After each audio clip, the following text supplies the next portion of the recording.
Shalom Bapak Ibu, Saudara-saudari yang dikasihi Tuhan. Shalom.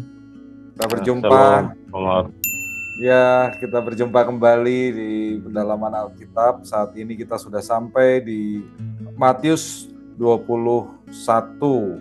Dan di sini kita akan membahas tentang Yesus dielu-elukan di Yerusalem. Baik, seperti biasa kita akan membaca ayatnya terlebih dahulu.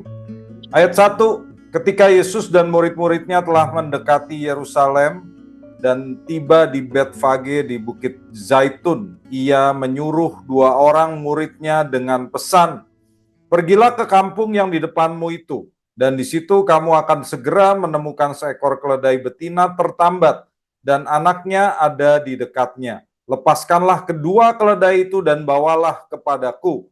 Jikalau ada orang menanyakan sesuatu, katakanlah, Tuhan memerlukannya, ia akan segera mengembalikannya. Hal itu terjadi supaya digenapi firman yang disampaikan melalui nabi. Katakanlah kepada putri Sion, lihat, rajamu datang kepadamu, ia lemah lembut dan menunggang seekor keledai dan seekor anak keledai beban." Lalu pergilah murid-murid itu dan berbuat seperti yang ditugaskan Yesus kepada mereka. Mereka membawa keledai itu bersama anaknya, lalu mengalasinya dengan jubah luar mereka, dan Yesus pun duduk di atasnya. Orang banyak yang sangat besar jumlahnya menghamparkan pakaiannya di jalan. Ada pula yang memotong ranting-ranting dari pohon-pohon dan menebarkannya di jalan. Orang banyak yang berjalan di depan Yesus dan yang mengikutinya dari belakang berseru, "Hosana bagi anak Daud. Diberkatilah dia yang datang dalam nama Tuhan. Hosana di tempat yang maha tinggi." Ketika ia masuk ke Yerusalem, gemparlah seluruh kota itu dan orang berkata, "Siapakah orang ini?" Orang banyak itu menyaut, "Inilah Nabi Yesus dari Nazaret di Galilea." Yesus masuk ke bait Allah dan mengusir semua orang yang berjual beli di halaman bait Allah. Ia membalikkan meja-meja penukar uang dan bangku-bangku pedagang merpati dan berkata kepada mereka, "Ada tertulis, rumahku akan disebut rumah doa, namun kamu menjadikannya sarang penyamun." Datanglah orang-orang buta dan orang-orang timpang kepadanya di halaman bait Allah itu, dan mereka disembuhkannya. Ketika imam-imam kepala dan ahli-ahli Taurat melihat mujizat-mujizat yang dibuatnya itu, dan anak-anak yang berseru dalam bait Allah, "Hosana bagi anak Daud," marahlah mereka. Mereka berkata kepadanya, "Engkau dengar apa yang dikatakan anak-anak ini?" Kata Yesus kepada mereka, "Aku dengar. Belum pernahkah kamu baca, dari mulut bayi-bayi dan anak-anak yang menyusu, engkau telah menyediakan puji-pujian." Lalu ia meninggalkan mereka dan pergi keluar kota ke Betania dan bermalam di situ. Bapak Ibu, kita di sini sudah sampai di Pekan Suci, ya. Istilah Pekan Suci adalah istilah yang sudah ada disebut oleh Bapak Gereja Athanasius dari abad keempat. Kalau dalam bahasa Inggris namanya Holy Week. Istilah lainnya adalah Pekan Penderitaan atau Passion Week. Di sini karena kita mengetahui apa yang terjadi, harinya hari apa, dan ini tepatnya adalah hari Paskah, dan kita tahu Paskah Yahudi jatuh tanggal berapa, maka kita mengetahui tanggal-tanggal ini dengan lebih tepat, ya. Jadi Tuhan Yesus itu dijatuhi hukuman mati dan disalibkan pada tanggal 7 April 30. 7 April 30. Kemungkinan lainnya adalah 3 April 33. Tapi kalau 3 April 33, Yesusnya umurnya tua, jadi 36 tahun atau 37 tahun. Jadi Yesusnya terlalu tua kelihatannya. Tahu dari mana? Karena kita tahu kapan hari Paskah itu ada di tahun 30 dan tahun 33. Karena kita tahu ya, hari Paskahnya dimulai di sore hari tanggal 7 April 30. Hari Paskah tergantung pada bulan, ya. Jadi selalu tergantung pada bulan, maka kita tahu kapan tanggalnya. Maka yang kejadian yang kita mau pelajari hari ini adalah Minggu Palem. Minggu Palem itu terjadi tanggal 2 April 30 Masehi. Alternatifnya kalau Yesus sebetulnya disalib tanggal 3 April 33, alternatifnya adalah 29 Maret tahun 33. Jadi cuma dua itu yang mungkin, Bapak Ibu. 2 April 30 atau 29 Maret 33. Ini pekan suci adalah kejadian penting yang terjadi seminggu dari saat Yesus masuk ke Yerusalem sampai dengan Yesus bangkit. Pada hari Minggu Palem, Yesus dielulukan di Yerusalem, dia masuk ke Yerusalem menunggang keledai yang akan kita bahas hari ini di Matius 21. Kemudian yang keesokan harinya terjadi di hari Senin Suci, istilah gerejanya adalah Yesus mengutuk pohon ara dan Yesus menyucikan bait Allah. Ini juga akan kita bahas hari ini, Bapak Ibu. Kemudian di hari Selasa Tuhan Yesus berjumpa dengan pemimpin-pemimpin agama yang berusaha menjerat Yesus. Kemudian dia bertemu dengan murid-muridnya, berkumpul bersama murid-muridnya dan berkhotbah tentang akhir zaman. Pada hari Rabu Suci, tanggal 5 April 30, Maria dari Betania, adiknya Lazarus, mengurapi Yesus, dan di hari itulah Yudas Iskariot mengkhianati Yesus ya. Dia datang kepada para pemuka agama untuk menyerahkan Yesus. Dia mau membuka rahasianya Yesus, yaitu di mana Yesus berkumpul sehingga bisa dijebak. Kamis Putih, tanggal 6 April 30, ini adalah hari perjamuan malam terakhir. Dan hari ini juga yang menjadi penetapan perjamuan kudus. Jumat Agung, tanggal 7 April 30, di sini Yesus dijatuhi hukuman mati oleh Pilatus dan disalibkan kemudian dikuburkan. Sabtu Sunyi, kubur Yesus dijaga, itu hari Sabat jadi tidak ada banyak kegiatan. Dan pada hari Minggu Paskah 9 April 30 Yesus bangkit. Ya, jadi inilah tanggal-tanggal dan seminggu yang paling penting dalam sejarah umat manusia, karena minggu ini, pekan inilah kejadian-kejadian yang menyangkut penyelamatan umat manusia terjadi. Jadi benar-benar ini minggu paling penting dalam sejarah manusia. Ya, Bapak Ibu, kalau ada pertanyaan boleh langsung ditulis di chat box supaya tidak lupa, dan nanti setelah selesai kita akan bahas ya. Oke, di ayat 21, Matius 21 ayat 1 kita baca, ketika Yesus dan murid-muridnya telah mendekati Yerusalem dan tiba di Betfage di Bukit Zaitun, ia mengutus 2 orang muridnya. Menurut tradisi, Yesus berjalan dari Yesus berjalan dari Yeriko seperti yang sudah ada di pasal 20, lalu menuju Yerusalem melalui kota Betania. Ini kota Betania. Jarak dari Yeriko ke Yerusalem itu 24 km. Kalau orang zaman dulu berjalan kaki, makan waktu sekitar 8 jam. Dari Yeriko di selatan ke Yerusalem, makan waktu 8 jam. Dan jalannya menanjak, karena kalau Bapak Ibu yang pernah ke sana tahu, ya, kalau yang pernah ke sana, ke Israel tahu ya, Yeriko itu lokasinya di bawah permukaan laut, sementara Yerusalem itu di atas. Jadi perjalanan dari Yeriko ke Yerusalem itu menanjak, dan tanjakannya 900 meter perubahan tingginya. Yeriko itu di bawah, Yerusalem itu di atas.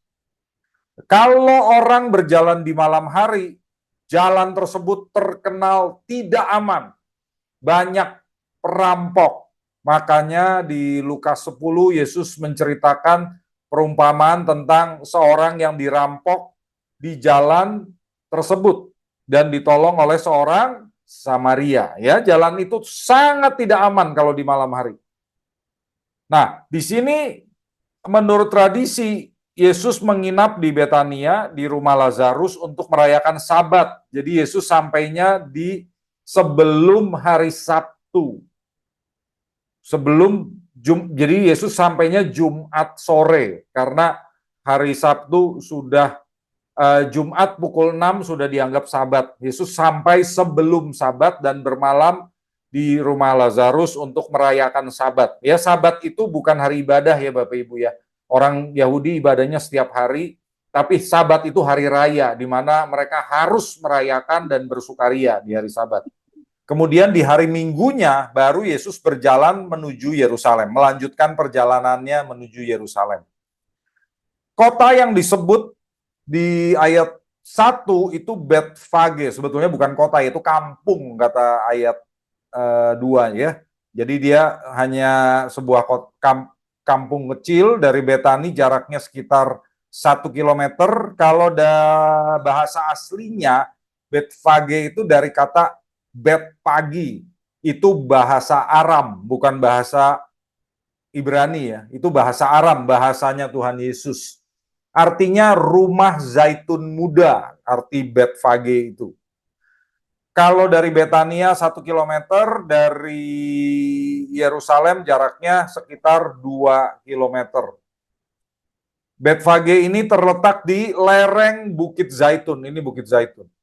Dan di sini menuju Taman Getsemani dan masuk ke Yerusalem, ya. Nah, peristiwa Yesus masuk ke Yerusalem ini tercatat oleh keempat Injil, jadi ini pasti sangat penting.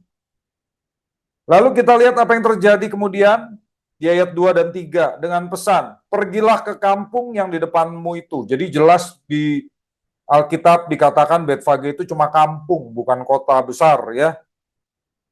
Dan di situ kamu akan segera menemukan seekor keledai betina tertambat dan anaknya ada di dekatnya. Lepaskanlah kedua keledai itu dan bawalah kepadaku. Jikalau ada orang menanyakan sesuatu, katakanlah Tuhan memerlukannya. Ia akan segera mengembalikannya. Bapak Ibu, kalau lihat gambar-gambar Yesus masuk ke Yerusalem atau di film, biasanya Yesus itu naiknya berapa keledai? 1 kan? Tapi di sini Matius istimewa sekali. Matius mencatat bahwa Yesus meminta muridnya melepaskan 2 ekor keledai, bukan 1. 2 ekor. Kenapa 2? Ini karena ini simbolisme. Keledai betina yang sudah pernah ditunggangi melambangkan bangsa Yahudi yang sudah menanggung beban hukum Taurat. Jadi keledai betinanya itu melambangkan Yahudi. Anak keledai kalau di Injil Lukas dan Markus dikatakan belum pernah ditunggangi, itu melambangkan bangsa-bangsa lain seperti kita tentunya, yang masih liar dalam tanda petik, yang harus dijinakan dengan hukum kasih. Jadi keledainya ada 2 Bapak Ibu, bukan 1, ada 2 ya. Kenapa di Injil lain dicatat hanya seekor? Karena yang ditunggangi Yesusnya memang 1, tapi keledainya ada 2 ya. Dan sesuai dengan nubuat Zakaria nanti yang kita baca di ayat 5, memang para rabi juga menafsirkan bahwa keledainya ada 2. Ketika Yesus berkata, memerintahkan kepada murid-muridnya, kalau ada orang tanya, kamu jawab, Tuhan memerlukannya. Tuhan memerlukannya. Ini pernyataan Yesus sebagai yang berdaulat. Dia menyatakan diri sebagai Tuhan. Tuhan yang memerlukannya. Jadi dia berdaulat atas peristiwa ini. Kenapa dia ambil? Karena dia Tuhan dan dia boleh pakai. Sekalipun orang lain belum tentu mendengarnya sebagai Tuhan. Karena kalau dalam bahasa Yunani, Tuhan itu Kyrios, dan Kyrios itu juga bisa berarti Tuan gitu ya. Jadi pemilik keledai bisa mendengarnya Tuan, bukan Tuhan.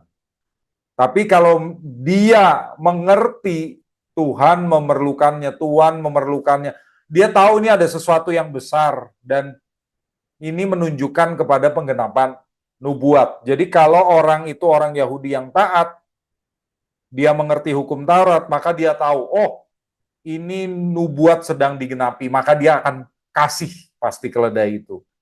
Matius menjelaskan bahwa ini adalah penggenapan nubuat Zakaria di ayat 4. Hal itu terjadi supaya digenapi firman yang disampaikan melalui Nabi. Ayat 5. Katakanlah kepada putri Sion, lihat, rajamu datang kepadamu.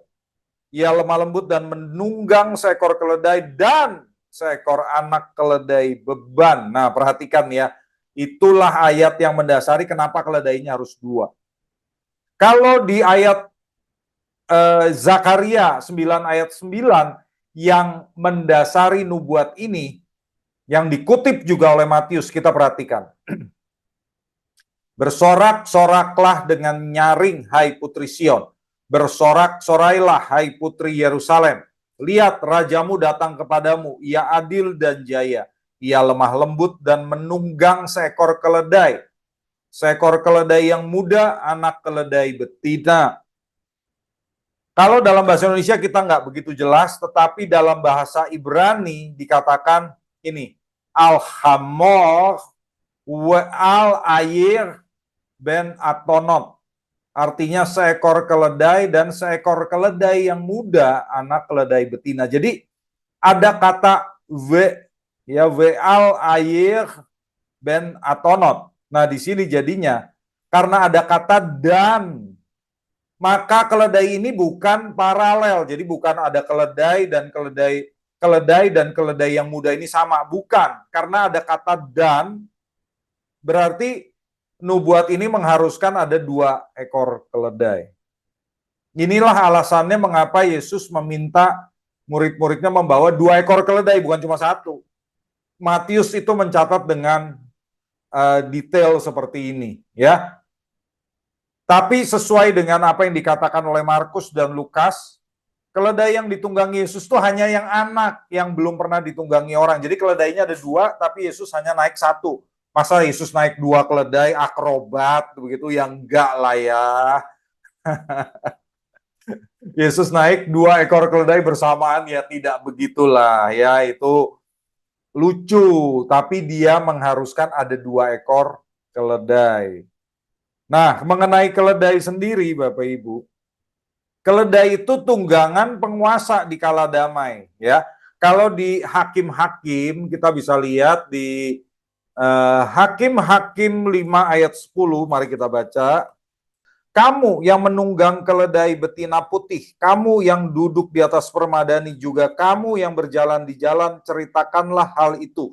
Ini yang bernyanyi adalah Deborah, hakim Israel. Dia penguasa Israel di zaman hakim-hakim. Jadi keledai adalah tunggangan hakim Israel waktu mereka dalam keadaan damai. Dan 1 Raja-Raja 1 ayat 33, mari kita baca contoh yang lain. Kata raja, yaitu Daud, kepada mereka, bawalah para pegawai kerajaanku, naikkan Salomo anakku ke atas bagal betina milikku sendiri dan bawa dia ke Gihon.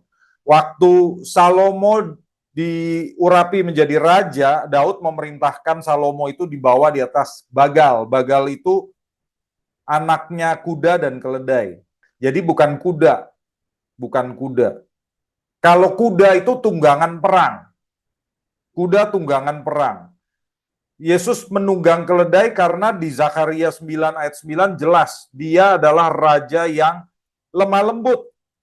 Kalau di ayat 10 ya, kuda digambarkan sebagai pemimpin militer. Coba kita lihat Zakaria 9 ayat 10. Zakaria 9 ayat 10. Aku akan melenyapkan kereta dari Efraim dan kuda dari Yerusalem. Itu kata Tuhan. Jadi kalau kuda dilenyapkan dari Yerusalem, artinya perang akan dihentikan. Karena di kalimat berikutnya dikatakan, busur perang akan dilenyapkan, ia akan memberikan damai kepada bangsa-bangsa. Jadi kuda adalah lambang perang, keledai lambang damai. Jadi Yesus bukan pemimpin militer yang naik kuda. Di hari itu, Bapak Ibu, Gubernur Pilatus juga masuk ke Yerusalem dan Gubernur Pilatus naik kuda. Gubernur Pilatus nggak mungkin naik keledai, Ya, jadi Yesus mau nunjukin aku beda. Ya, Pilatus naik kuda, aku naik keledai. Aku bawa damai, Pilatus bawa perang. Keledai itu bukan hewan bodoh ya Bapak Ibu. Kita kadang-kadang selalu kalau mendengar keledai, gambarnya keledai itu hewan yang bodoh. Itu karena cerita fabel Yunani yang mengajarkan bahwa keledai itu bodoh. Tapi sebetulnya keledai itu bukan hewan bodoh. Di Israel keledai itu berharga. Keledai itu sangat berharga. Dan keledai itu sangat berguna dan sangat kuat ya. Dia bisa mengangkut beban jauh lebih berat daripada tubuhnya sendiri. Anak keledai yang dibawa oleh para murid, ya ini dua murid Yesus. Di sini gambarnya Matius dan Simon Zelot yang membawa keledainya. Yang dinaiki Yesus adalah keledai muda. Tapi keledai muda yang belum pernah ditunggangi ini butuh induknya. Karena dia akan kaget nanti. Dia akan panik begitu banyak orang ya yang menyambut Yesus. Maka si anak keledai ini akan panik. Maka dia butuh induknya supaya tidak panik. Itulah sebabnya Tuhan Yesus benar-benar meminta para murid bawa dua keledai. Meskipun dia naik hanya anaknya saja. Ya, supaya si anak keledai itu tidak panik. Itu alasannya di samping memang nubuatan mengatakan ada dua keledai. Matius 21 ayat 7. Mereka membawa keledai itu bersama anaknya lalu mengalasinya dengan jubah mereka, jubah luar mereka dan Yesus pun duduk di atasnya. Jadi di sini kalau dikatakan di ayat ini murid-murid mengalasi kedua keledai dengan beberapa jubah luar mereka, tapi Yesus hanya menduduki yang anak keledainya saja, keledai mudanya ya, tapi induknya juga dialasi. Ayat 8. Orang banyak yang sangat besar jumlahnya menghamparkan pakaiannya di jalan, ada pula yang memotong ranting-ranting dari pohon-pohon dan menebarkannya di jalan. Ini unik ya peristiwa ini. Kenapa mereka menghamparkan pakaian mereka di jalan? Nah, itu adalah upacara loh Bapak Ibu bagi orang Yahudi untuk menyambut raja. Jadi kalau rakyat menghamparkan pakaian di jalan, itu tujuannya untuk menyambut raja baru. Ada artinya itu. Kita lihat di perjanjian lama, contohnya di 2 Raja-Raja 9 ayat 13. 2 Raja-Raja 9 ayat 13. Mereka masing-masing segera mengambil pakaiannya dan membentangkannya di bawah kaki Yehu, raja ya, di atas tangga lalu meniup sangkakala serta berseru, Yehu raja. Jadi mereka menghamparkan pakaian itu artinya mereka bersedia menundukkan segala milik mereka di bawah kaki sang raja. Pakaiannya aja ditaruh di kaki raja, raja boleh injek-injek.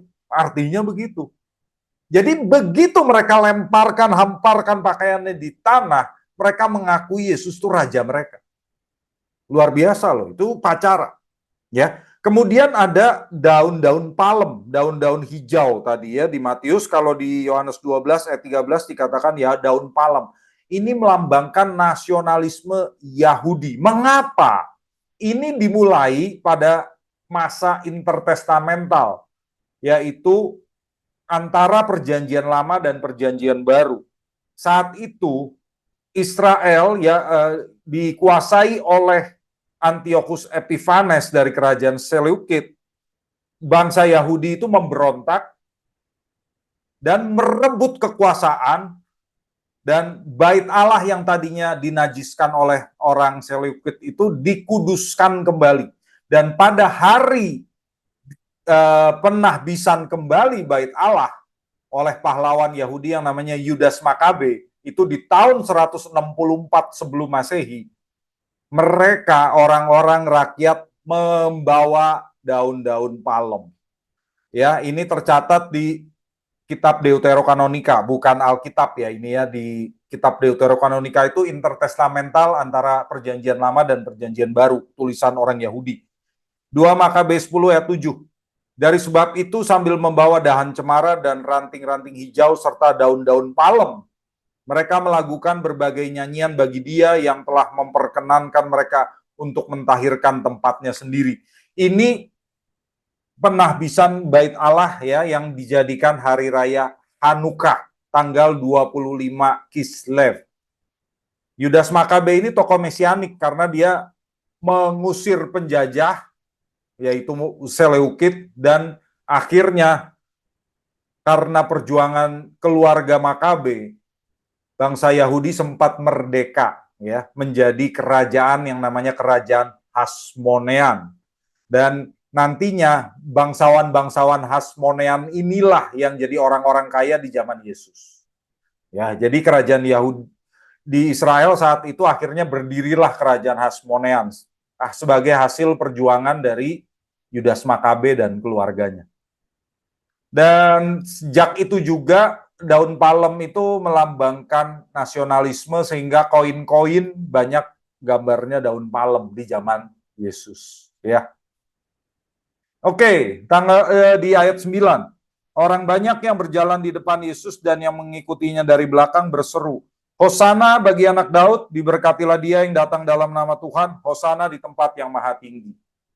Kenapa orangnya banyak, Bapak Ibu?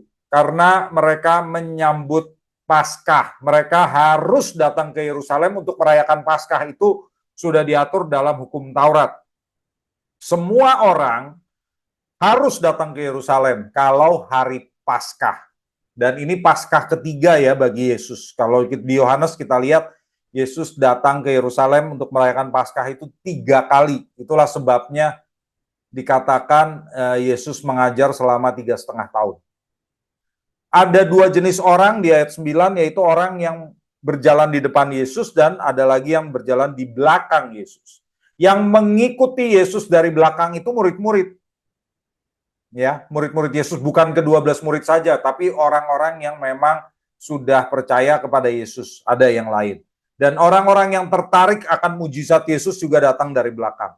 Juga ada orang-orang Farisi loh. Itu ditulis di Lukas 19 ayat 37 sampai 39. Jadi bahkan ada orang Farisi yang mengikuti Yesus. Kalau yang di depan itulah yang merayakan Paskah di Yerusalem, orang banyak. Apa yang dikatakan mereka di ayat 9 ini sebetulnya dikutip dari Mazmur 118 ayat 25 sampai 26. Ini nyanyian ya yang bunyinya Ana Adonai Hoshiana, Ana Adonai Hatzlichana, Baruch haba Bishem Adonai, Barak Nunuchem Mibet Adonai. Ya, artinya ini ya. Ya Tuhan, berilah kiranya keselamatan, Tuhanku, berilah kiranya kesejahteraan. Diberkatilah dia yang datang dalam nama Tuhan, kami memberkati kamu dari dalam rumah Tuhan. Itu nyanyiannya. Dan di sini kata yang tidak diterjemahkan oleh Matius ya tetap pakai kata aslinya adalah Hosana, yang berasal dari bahasa Ibrani Hoshiana. Ya, Hoshiana, berilah keselamatan artinya. Berilah kiranya keselamatan. Itu Hoshiana. Jadi kalau di bahasa Yunani jadi Hosana. Artinya saudara, seruan Hosana ini seruan kepada Mesias. Ayo Tuhan, selamatkan kami dari penindasan. Karena mereka sedang dalam keadaan terjajah. Artinya mereka menganggap Yesus ini Mesias yang akan membebaskan mereka dari penjajah saat itu. Itulah yang mereka serukan. Apalagi kalau di Matius ini dikatakan Hosana bagi anak Daud loh. Jadi mereka memanggil Yesus anak Daud, dan anak Daud itu jelas gelar mesianik. Jadi orang banyak itu udah mengaku Yesus itu Mesias. Ayat 10, ketika ia masuk ke Yerusalem, gemparlah seluruh kota itu dan orang berkata, siapakah orang ini? Orang banyak itu menyaut, inilah Nabi Yesus dari Nazaret di Galilea. Karena melihat ada demikian ramainya orang berseru-seru Hosana, Hosana, ya, menebarkan pakaian, membawa daun palem, maka kota Yerusalem gempar, termasuk pemimpin agama juga gempar. Dan mereka pasti waspada, ini ada apa ini? Ada orang yang berusaha merebut kekuasaan mereka mungkin ya. Maka mereka bertanya, siapa itu? Siapa itu?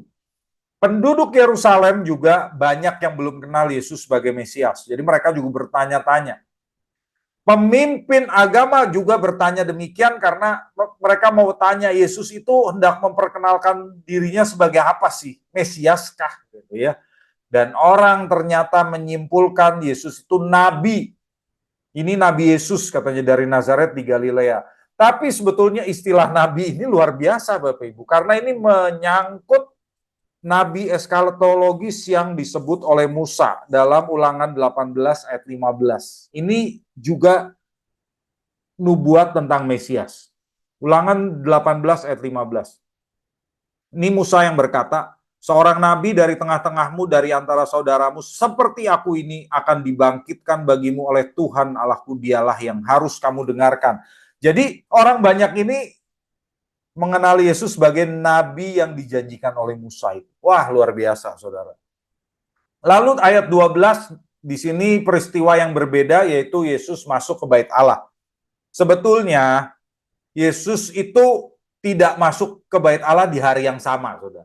Jadi harusnya dia kembali dulu ke Betania, menginap bermalam di rumah Lazarus, keesokan harinya baru dia kembali ke Yerusalem. Di perjalanan menuju Yerusalem, dia mengutuk pohon ara. Markus itu mencatat demikian, ya, tapi Matius mencatat terbalik. Jadi Yesus masuk ke bait Allah dulu baru mengutuk pohon ara.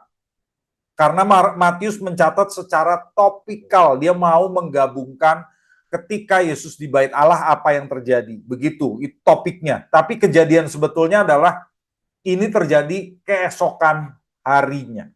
Ya, ini terjadi keesokan harinya. Lalu kalau kita lihat lagi, yang unik adalah Yohanes mencatat peristiwa ini di awal pelayanan Yesus, yaitu Yohanes 2 ayat 13 sampai 17. Yohanes ini bukan mencatat kisah yang berbeda. Jadi Yesus tidak menyucikan bait Allah 2 kali, tidak. Tapi Yohanes memindahkan peristiwa ini ke awal dengan tujuan tematis. Karena bagi Yohanes, Yesus itu pelayanan utamanya di Yerusalem. Sementara bagi Injil Sinoptik, Yesus itu pelayanan utamanya di Galilea. Ya, jadi memang berbeda. Yohanes selalu memandang Yesus sebagai nabi yang datang di Yerusalem. Maka tujuan Yohanes menempatkan ini di depan adalah ketika sang nabi, sang imam yang sejati itu datang, dia harus menyucikan dulu bait Allah. Temanya begitu, tetapi buat Injil Sinoptik tidak. Kejadian yang sesungguhnya adalah ini terjadi di akhir pelayanan Yesus. Ya, jadi Yesus tidak menyucikan bait Allah 2 kali. Kalau peristiwa ini terjadi 2 kali, ya lucu sekali, saudara. Kok bisa ya? Pasti dong begitu Yesus datang, Yesus langsung ditangkap begitu ya, pastilah. Kalau kedua kalinya ya, peristiwa itu pasti membahayakan nyawa Yesus gitu loh, karena dia udah pernah melakukannya ya. Oke, kita baca di ayat 12. Yesus masuk ke bait Allah dan mengusir semua orang yang berjual beli di halaman bait Allah. Ia membalikan meja-meja penukar uang dan bangku-bangku pedagang merpati. Karena ini sebetulnya cuma terjadi sekali, bukan 2 kali. Pihak berwenang di bait-bait Allah itu tidak melarang, tidak mencegah Yesus, tidak menangkap Yesus. Tidak. Kenapa? Alasannya adalah apa yang dikatakan di ayat 11. Orang banyak itu menyaut, inilah Nabi Yesus. Kalau Yesus benar-benar Nabi, dia berhak melakukan itu. Nggak boleh dilarang. Kenapa? Kalau Yesus dianggap sebagai Nabi, dia berhak untuk menyatakan pesan Allah. Menyatakan pesan Allah melalui tindakan. Karena Nabi itu biasa melakukan hal-hal yang dipandang aneh untuk menyatakan pesan Tuhan kepada umatnya, termasuk tentang penghakiman. Jadi kalau Yesus menjungkir balikan meja, mengusir orang, itu penghakiman Tuhan. Mereka akan melihat seperti itu. Ini biasa, saudara. Karena di kejadian di perjanjian lama sudah beberapa kali terjadi. Saya kasih beberapa contoh. Yeremia memecahkan buli-buli di Yeremia 19 ayat 10 sampai 11. Kemudian Yesaya, kasihan banget ini Yesaya. Berjalan telanjang 3 tahun coba. 3 tahun Disuruh Tuhan dia berjalan telanjang 3 tahun. Coba, kan keterlaluan itu ya. Yehezkiel juga kasihan. Dia berbaring 430 hari total, sebagian ke kiri, sebagian ke kanan.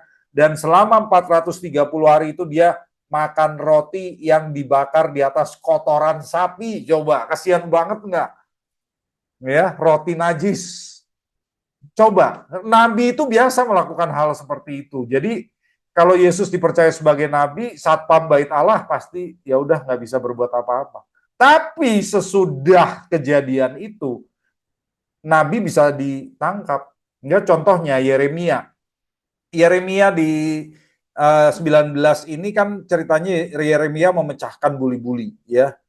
Di Yeremia 20 Yeremia ditangkap. Jadi sesudah nabi itu melakukan aksinya, baru dia ditangkap. Ini juga yang terjadi atas diri Yesus ya. Jadi Bapak Ibu lihat, akhirnya Yesus juga ditangkap. Nah, peristiwa ini terjadi di mana Bapak Ibu? Saya kasih gambarnya supaya Bapak Ibu tahu terjadinya di mana. Inilah gambar bait Allah di zaman Yesus. Ini bait Allah, tempat suci itu, tempat kudus itu yang ini. Ya, tapi pelatarannya besar sekali. Ini bukit bait Allah itu besar sekali ya. Yang sekarang kita lihat itu tinggal sisa tembok keratapan, yaitu tembok bagian sini. Nah, Yesus masuknya dari sini Bapak Ibu. Di sini ada 5 pintu ya, yang disebut gerbang Hulda dari bagian selatan. Jadi Yesus tuh masuknya dari sini. Lalu dia masuk ke daerah yang beratap ini namanya Royal Stoa, serambi beratap. Di sini ada 4 kolom, 4 baris yang isinya 40 kolom pilar besar, dan aktivitas perdagangan itu terjadi di sini. Jadi orang berjual beli, menukar uang tuh di sini Bapak Ibu. Bukan di tempat terbuka, tetapi di tempat tertutup. Jadi Yesus melakukan aksinya di sini. Supaya Bapak Ibu tahu aja ya. Oke, kegiatan bisnis di bait Allah tadi ada meja penukar uang, pedagang. Kenapa begitu? Karena di bait Allah, mata uang yang berlaku untuk membayar pajak bait Allah itu adalah sikal tirus. Sementara orang di luar bait Allah pakai dinar Romawi. Jadi mereka harus tukar menjadi sikal tirus. Alasan pemuka bait Allah adalah uang tirus itu lebih murni, 94% perak. Kalau uang Romawi itu hanya 80%. Jadi kita harus pakai yang lebih murni. Ya, keuntungannya lumayan banyak lah ya, banyak lah tepatnya. Lalu mereka juga bisa menjual barang-barang untuk kurban, misalnya binatang-binatang ya Bapak Ibu. Domba, kambing, kalau orang miskin merpati, makanya di ayat 12 ini dikatakan merpati. Orang miskin tuh merpati, kurbannya kasihan banget. Dan ada barang-barang lain juga untuk kurban, gandum, anggur, dan sebagainya. Nah, harga hewan kurban di bait Allah tuh mahal. Orang kalau bawa sendiri kurban dari luar, bawa kambing, bawa domba, itu bisa ditolak waktu diperiksa oleh imamnya. Wah, ini nggak sah nih, nggak layak. Tapi kalau beli di bait Allah pasti diterima. Itu bisnis. Jadi mereka jual barang mahal, tapi pasti diterima. Kalau bawa dari luar bisa ditolak. Nah, gimana tuh? Akhirnya orang pikir ya udahlah, kita mau berkorban, kita beli di bait Allah aja. Tapi mahal gitu ya. Makanya di sini di ayat 12 dikatakan merpati, pedagang merpati. Yesus di sini Matius menyampaikan pesan bahwa perdagangan di bait Allah ini memang mengeksploitasi orang miskin. Coba. Orang miskin aja sampai dikerjain oleh pemuka-pemuka bait Allah itu. Ayat 13 kita lihat. Dan berkata kepada mereka, ada tertulis rumahku akan disebut rumah doa, namun kamu menjadikannya sarang penyamun. Wah, ini lagi ya, Tuhan Yesus sampai marahnya begitu. Dia katakan sarang penyamun. Nah, di Yesaya 56 ayat 7 yang mendasari, yang dikutip oleh Yesus, itu dikatakan begini, Yesaya 56 ayat 7. Ya, sebentar saya bukakan Yesaya 56 ayat 7. Mereka akan kubawa ke gunungku yang kudus dan akan kuberi sukacita di rumah doaku. Aku akan berkenan kepada kurban bakaran dan kurban sembelihan mereka yang dipersembahkan di atas mezbahku, sebab rumahku akan disebut rumah doa bagi segala bangsa. Ini luar biasa loh. Bagi segala bangsa, Bapak Ibu, bukan hanya bagi bangsa Yahudi. Itu janji Tuhan. Lalu Yesus juga berkata, tapi kamu jadikan itu sarang penyamun. Dikutip dari Yeremia 7 ayat 11. Jadi 2 ayat yang dikutip Yesus. Yeremia 7 ayat 11. Apakah rumah ini, bait Allah, yang dinamai menurut namaku, kata Allah, sudah menjadi sarang penyamun di matamu? Sesungguhnya aku sendiri sudah melihatnya. Demikianlah firman Tuhan. Di sini Yesus mengatakan tempat bait Allah itu udah jadi sarang penyamun, yaitu tempat pengumpulan harta yang diperoleh secara ilegal dan juga tempat perencanaan kejahatan. Orang-orang ini, pemuka agama ini udah melenceng dari tujuan bait Allah semula, yaitu agar segala bangsa datang dan menyembah Tuhan. Kalau melakukan seperti ini, Yesus jelas menyatakan dirinya punya otoritas lebih tinggi daripada pemuka agama, Bapak Ibu ya. Dan dia punya kekuatan, kuasa untuk menghentikan kegiatan ilegal dan melawan fungsi bait Allah yang seharusnya. Ayat 14. Di sini agak lucu, kenapa sesudah itu Yesus menyembuhkan orang ya? Datanglah orang-orang buta dan orang-orang lumpuh kepadanya di halaman bait Allah itu dan mereka disembuhkannya. Kok apa hubungannya Bapak Ibu? Ada hubungannya. Karena hukum Taurat membatasi orang-orang cacat mendekat ke tempat suci di bait Allah. Mereka nggak boleh datang ke bait Allah karena dianggap tidak kudus. Jadi kalau kita lihat peta ini, orang cacat itu tidak boleh masuk ke tempat kudus. Mereka cuma boleh di sini nih. Di sini namanya pelataran orang non-Yahudi. Mereka hanya boleh daerah ini. Nggak boleh masuk pagar ini. Pagar ini udah kudus. Ya. Jadi orang-orang cacat cuma boleh di sini. Itulah yang menjadi alasan mengapa Yesus menyembuhkan orang di sana. Dengan menyembuhkan orang-orang cacat di ayat 14, Yesus mendemonstrasikan bahwa dirinya itu berotoritas menciptakan kekudusan. Orang-orang yang di mata orang Yahudi tidak kudus, dia bikin kudus. Itu loh sebabnya. Karena yang penting adalah orang-orang itu rindu menyembah Allah. Dia kan lebih besar dari bait Allah. Nah, di sini juga dia menggenapi hukum Taurat tentang kekudusan fisik untuk ritual. Dengan menunjukkan demonstrasi ini, Yesus mengatakan yang penting itu kekudusan hati, bukan kekudusan fisik. Hukum kekudusan fisik untuk ritual dia genapi di hari itu. Selesai, berakhir. Ya, nggak perlu lagi seperti itu. Karena kenapa? Yang penting hati. Kalau nggak kudus pun, aku bikin kudus, itu kata Yesus. Kan luar biasa Bapak Ibu ya. Oke, ayat 15 dan 16. Ketika imam-imam kepala dan ahli-ahli Taurat melihat mujizat-mujizat yang dibuatnya itu dan anak-anak yang berseru dalam bait Allah, Hosana bagi anak Daud, marahlah mereka. Jadi mujizat yang dibuat Yesus ini menyebabkan anak-anak yang melihat meniru seruan orang banyak. Hosana bagi anak Daud. Nah, di sini ya para pemuka agama marah karena mereka memandang Yesus ini ancaman bagi posisi mereka. Jadi mereka nggak mengenali Yesus sebagai Mesias. Apalagi yang menyerukan itu anak-anak. Anak-anak loh. Mereka kesel bener ya. Wah ini orang mengancam posisi kita, anak-anak aja bilang Yesus itu Mesias gitu. Jadi mereka marah. Tapi apa yang dikatakan Yesus? Yesus mengutip Mazmur 8 ayat 2 ya, Mazmur 8 ayat 2. Ini yang dikutip di ayat 16 oleh Tuhan Yesus. Saya bacakan Mazmur 8 ayat 2. Kalau di Indonesia di ayat 3 ya, di ayat 3. Dari mulut bayi-bayi dan anak-anak yang menyusu telah kau bangun kekuatan terhadap lawanmu untuk menghentikan musuh dan pendendam. Waduh. Kalau di bahasa Indonesia diberikan kekuatan, tapi kalau dalam bahasa Yunani Septuaginta dikatakan seperti apa yang dikatakan di ayat 16 ini. Dari mulut-mulut bayi dan anak-anak yang menyusu engkau telah menyediakan puji-pujian. Kalau di bahasa Indonesia jadi kekuatan, karena bahasa Indonesia pakai Ibrani. Tapi Yesus pakai Septuaginta, bahasa Yunani. Di sana bunyinya pujian ya. Teks Septuaginta yang dipakai Yesus itu lebih tua loh daripada yang kita miliki sekarang. Jadi di sini kita lihat sekali dengan mengutip Mazmur 8, pujian di Mazmur itu kan jelas kepada Allah. Tapi Yesus mengatakan pujian itu untuk aku loh. Wah, luar biasa. Jadi Yesus mengaku dirinya Allah.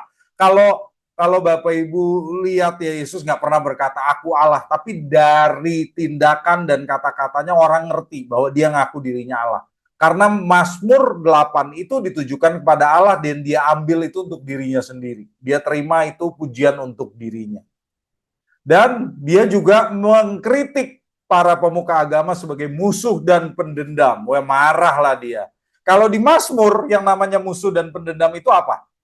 Bukan orang Farisi, bukan pemuka agama. Di Mazmur 8 yang namanya musuh dan pendendam itu iblis. Tapi Yesus pakai musuh dan pendendam itu kamu. Ya, jadi musuh dan pendendam adalah orang yang tidak mau mengaku Yesus sebagai Tuhan. Artinya begitu. Orang yang mengaku Yesus bukan Tuhan, Yesus hanya utusan Tuhan, itu sama dengan musuh dan pendendam, kata Yesus. Atau kalau kita mengacu kepada ayat aslinya di Mazmur 8, sama dengan iblis. Ya, jadi orang yang tidak menerima Yesus sebagai Tuhan saat itu sama dengan iblis. Yang tidak mengaku Yesus sebagai Tuhan. Ayat 17 dikatakan Yesus meninggalkan mereka dan pergi keluar kota ke Betania dan bermalam di situ. Ya, Yesus sudah membungkam para pemuka agama sesuai dengan nubuat di Mazmur 8, lalu dia pergi. Yesus menginap lagi di Betania di rumah Lazarus dan adik-adiknya. Aplikasi yang bisa saya sampaikan buat Bapak Ibu di sini, yang pertama adalah Yesus itu Mesias. Jadi kita melihat Yesus adalah Raja dunia, tapi dia tidak mendirikan kerajaan secara fisik dan tidak militeristik, melainkan dia mendamaikan manusia dengan Allah karena dia naik keledai.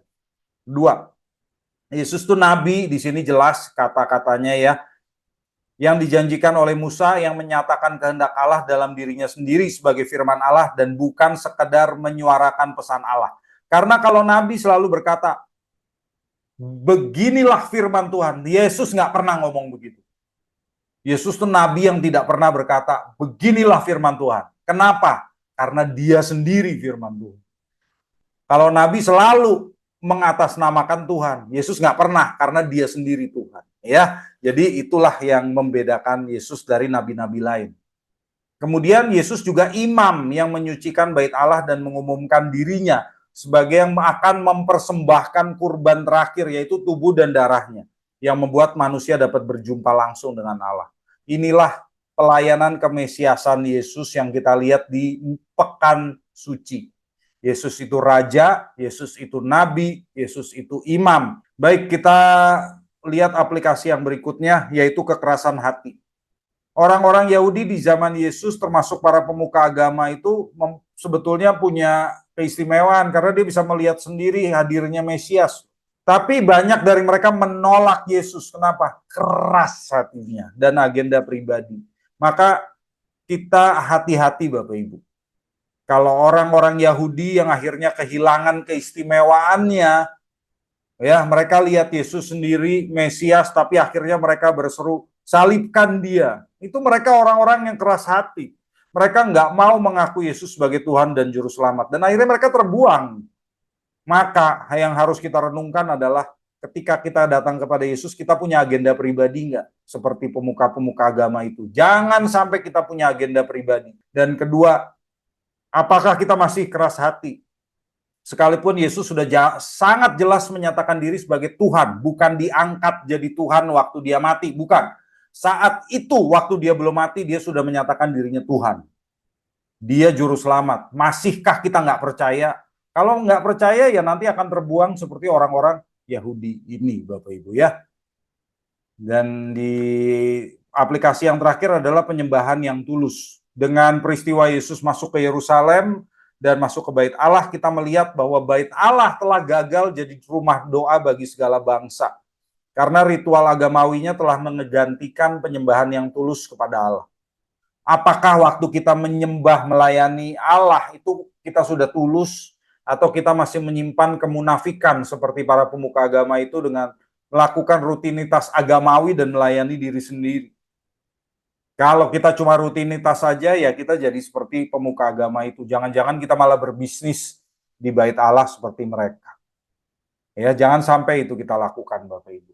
Baik, itu yang bisa saya sampaikan, dan kita akan lanjut ke tanya jawab. Ya, kita akan lanjut ke tanya jawab. Sudah ada beberapa pertanyaan di chat box. Yang pertama dari Pak Hengki. Pak Mak, mengapa kemungkinan Paskah di Gregorian kalender hanya di tahun 30 dan 33, bukannya Paskah dirayakan setiap tahun ya? Betul, Paskah dirayakan setiap tahun ya Pak Hengki. Tetapi Paskah yang harinya bertepatan dengan hari Jumat sore atau hari Sabtu itu cuma tanggal 30, tahun 30 dan tahun 33. Jadi kita tahunya dari sana. Karena Paskah itu tanggalnya bergeser tergantung bulan.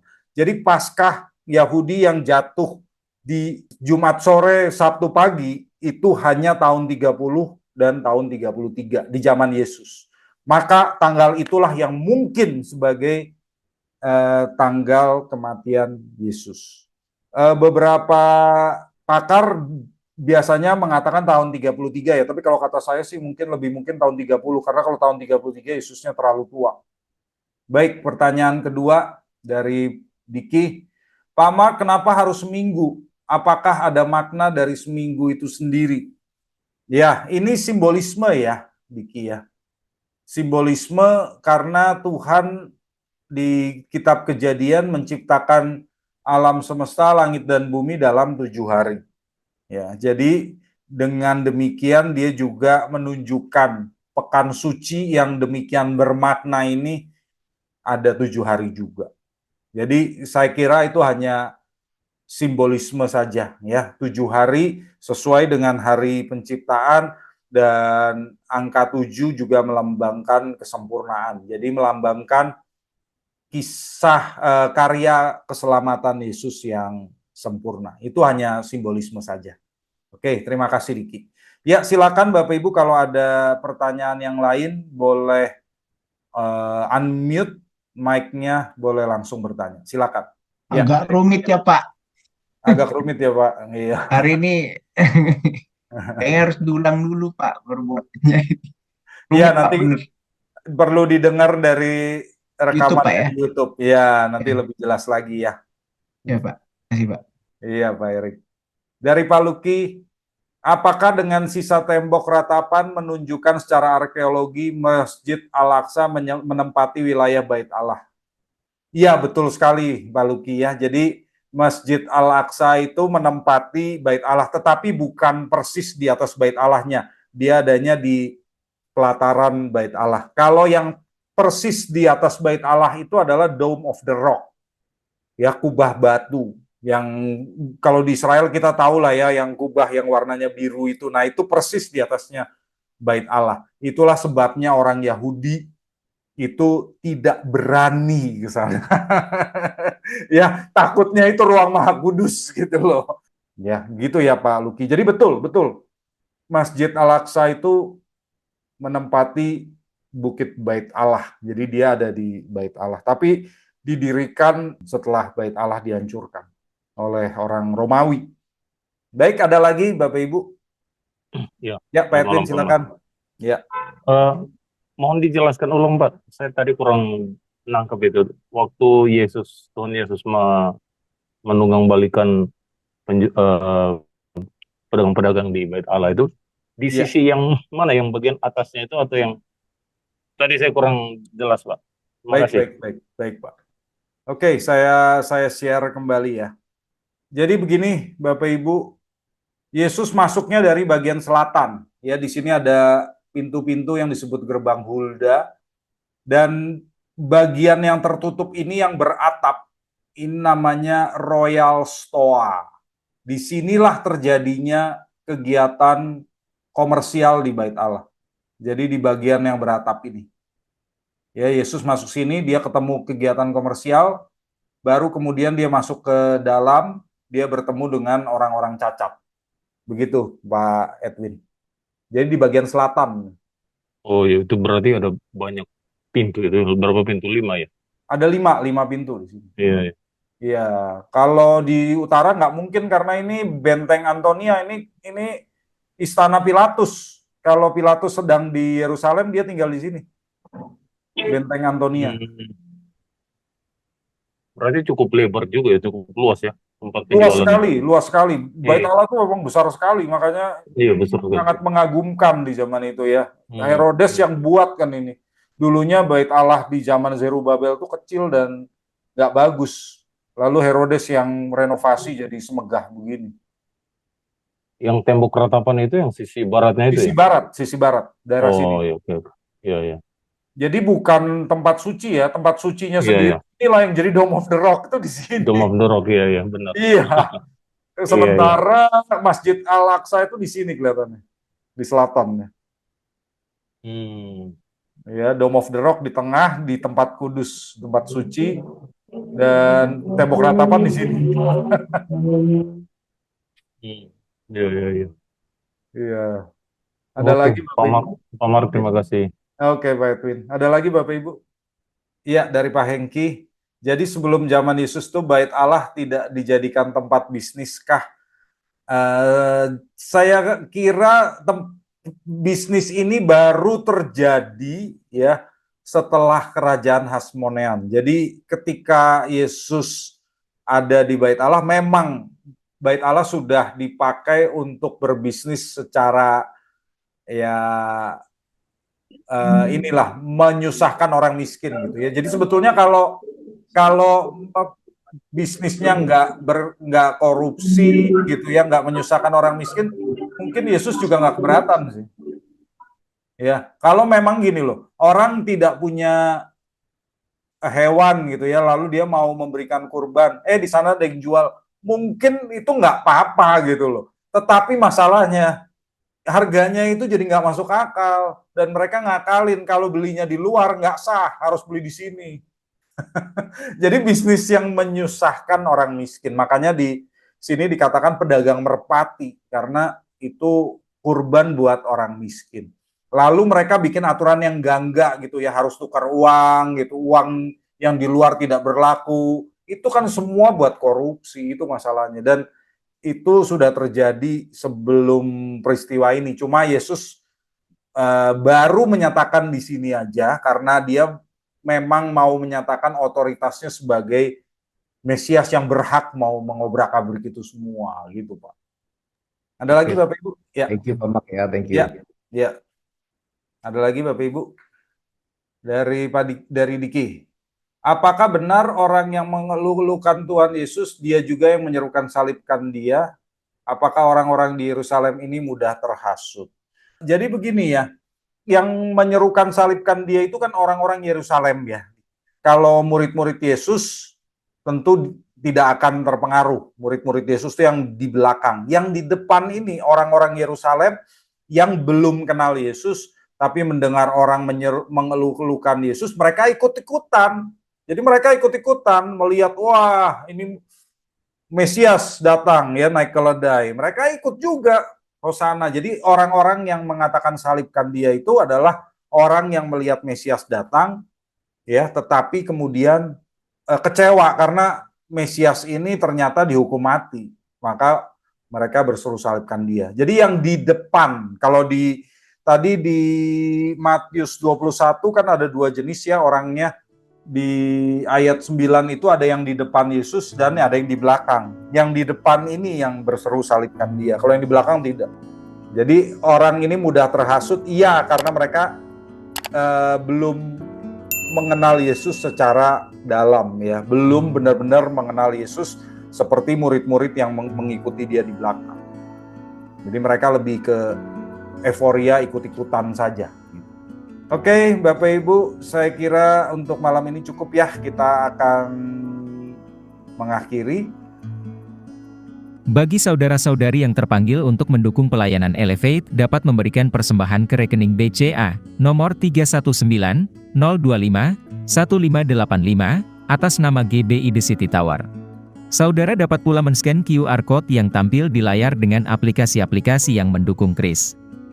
Terima kasih atas persembahan saudara, Tuhan Yesus memberkati.